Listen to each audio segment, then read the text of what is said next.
الادمان عامل زي الشنطه اللي انت شايلها وماشي بيها وحاطط فيها مسكن عشان يسكن اي حاجه انت بتحس بيها، سواء مشاعر حزن، غضب، فقد، او افكار ان مفيش فايده، او ان انا عملت كل حاجه ومش عارفه ابطل، او ان مفيش تبطيل خالص. كل ده تقيل عليك، وطبيعي ان انت كل ما تحس بيه بتعمل ايه؟ بتروح تجري على الشنطه عشان تاخد المسكن علشان يطفي كل الاصوات دي اللي انت مش عارف تتعامل معاه ولا حتى عارف تعبر عنها. وده سبب كبير طبعا اللي بيخليك كل يوم بتقوم تحاول تاخد القرار ومش بتعرف تكمل فيه. وقتها بتزعل جامد لان انت ولا بقيت مرتاح ولا مع المخدرات ولا بقيت قادر تبعد عنها، لانك بتفكر كل مره بنفس دماغ الادمان.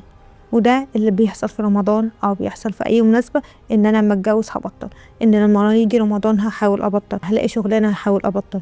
والموضوع مش بالظروف، ودي لفه بتفضل تلف فيها كل يوم ويمكن كمان كل ساعه. احنا هنا في يوتوبيا نقدر نساعدك ان انت تخف الشنطه اللي عليك، وان انت ازاي هتعرف تفك اللخبطه اللي جواك دي وتعرف تتعامل مع مشاعرك. على الاقل هتعرف تتعامل مع ضغوط الحياه بشكل احسن حتى لو هي مستمره. خد القرار واحنا هنساعدك ان انت تنفذه.